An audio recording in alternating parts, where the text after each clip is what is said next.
Class 9th का topic है exercise 1.2 है। अब क्वेश्चन नंबर 2 की बारी है। क्वेश्चन नंबर 2 पे भी हमने आइडेंटिफाई करना है, पहचान करना है। आइडेंटिफाई पहचान को कहते हैं।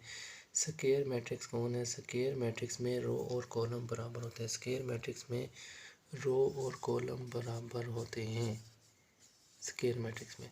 दूसरा लिखा रेक्टेंगुलर मैट्रिक्स। रेक्टेंगुलर मैट्रिक्स जैसे रेक्टेंगल की शेप होते हैं जिसमें रो कॉलम बराबर नहीं होंगे, जैसे हमारा दरवाज़ा होता है, खिड़कियाँ होती हैं।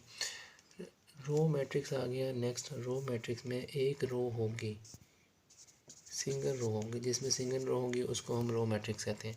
कॉलम मैट्रिक्स जिसमें सिंगल कॉलम होगा, कॉलम नीचे की तरफ होता है, उसे हम कॉलम मैट्रिक्स कहेंगे। आइडेंटिटी मैट्रिक्स जिसमें डायगोनल एंट्रीज 1 होती हैं, इनको डायगोनल एंट्रीज कहते हैं। डायगोनल एंट्रीज 1 होगी उसे हम कहते हैं आइडेंटिटी मैट्रिक्स। लास्ट में लिखा हुआ है नल मैट्रिक्स। नल मैट्रिक्स वो होगा जिसमें सारी एंट्रीज 0 होंगी।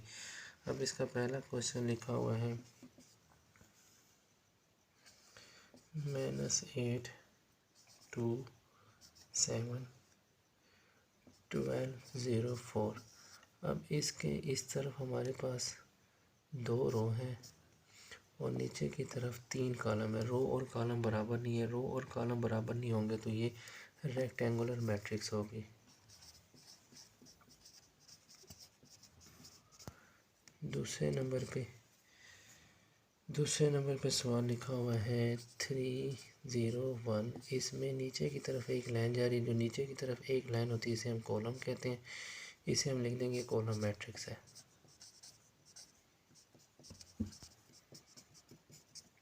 तीसरे सवाल में उसने दे दिया है 6 - 4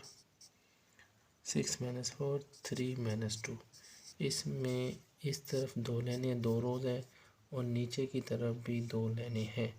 इसमें रोज़ और कॉलम बराबर है तो इसे हम कहेंगे स्क्वायर मैट्रिक्स। रोज़ और कॉलम बराबर होंगे तो वो स्क्वायर मैट्रिक्स बन जाएगा। इसका चौथा सवाल उसने दिया हुआ है। चौथे सवाल में उसने डायगोनल एंट्रीज 1 दे दिए। डायगोनल एंट्रीज 1 है, बाकी सारे 0 होंगे तो उसे हम कहते हैं आइडेंटिटी मैट्रिक्स। इस तरह अगला सवाल उसने दे दिया है। 5वें नंबर पे सवाल है 1 2 3 4 5 6। इसकी शक्ल देखने से ही पता चल रहा है ये रेक्टेंगुलर है। इसमें रोज़ 3 है, कॉलम 2 है। इसको रेक्टेंगुलर मैट्रिक्स कहेंगे।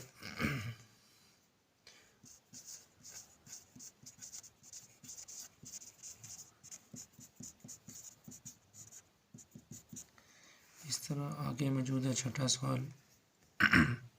छठे सवाल में 3 10 1 एक रो दी गई है। एक रो दी गई है तो इस तरह ये रो मैट्रिक्स कहलाएगा। नेक्स्ट क्वेश्चन है इसका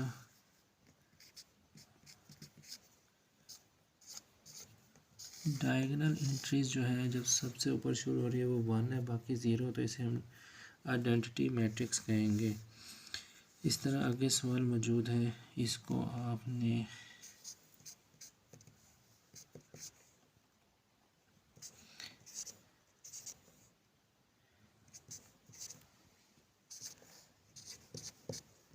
इस सवाल को आपने हल करना है। इसमें रोज़ कितनी है और कॉलम कितनी है, ये बराबर है तो इसे क्या कहेंगे। अगर बराबर नहीं है तो इसे हम क्या कहेंगे।